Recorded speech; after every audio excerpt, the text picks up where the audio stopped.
Hello দর্শক বন্ধুরা, কেমন আছেন আপনারা সবাই? আশা করছি বেশ ভালো আছেন। ঢালিউডে এক নতুন চমকপ্রদ ঘটনা ঘটে গিয়েছে। জায়েদ খান এবার প্রকাশ্যে বীরকে নিজের সন্তান হিসেবে স্বীকৃতি দিয়েছেন। তার শুধু তাই নয়, তিনি চান বীরকে নিজের কাছে রাখতে এবং বীরকে নিজের সন্তানের মতোই লালন পালন করতে চান তিনি।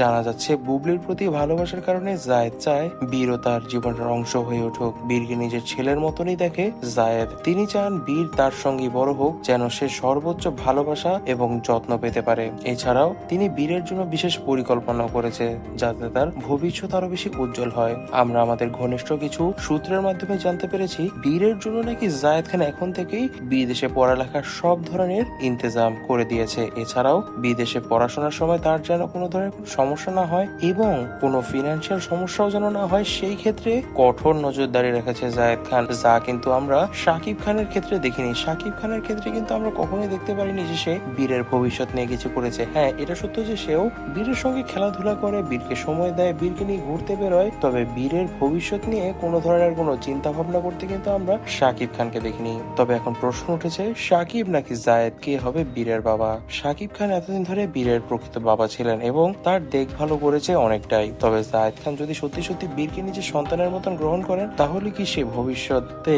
বাবা হয়ে যাবে শেহজাদ খান বীরের? তবে জানা যাচ্ছে শেহজাদ খান বীর থাকবে শবনম বুবলি এবং জায়েদ খানের সঙ্গে। শাকিব খান তার আসল বাবা হলেও এখন যেহেতু শেহজাদ খান বীরের মা শবনম বুবলি বিয়ে করেছে জায়েদ খানকে, সেই ক্ষেত্রে এখন তারা একসঙ্গে থাকবে। এজন্য শেহজাদ খান বীর এখন থেকেই জায়েদ খানকে বাবা হিসেবে মেনে নিয়েছে।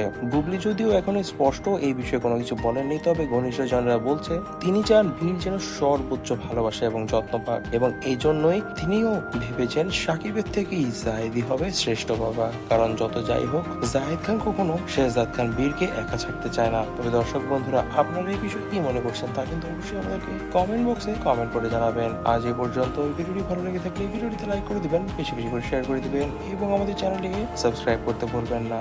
ধন্যবাদ।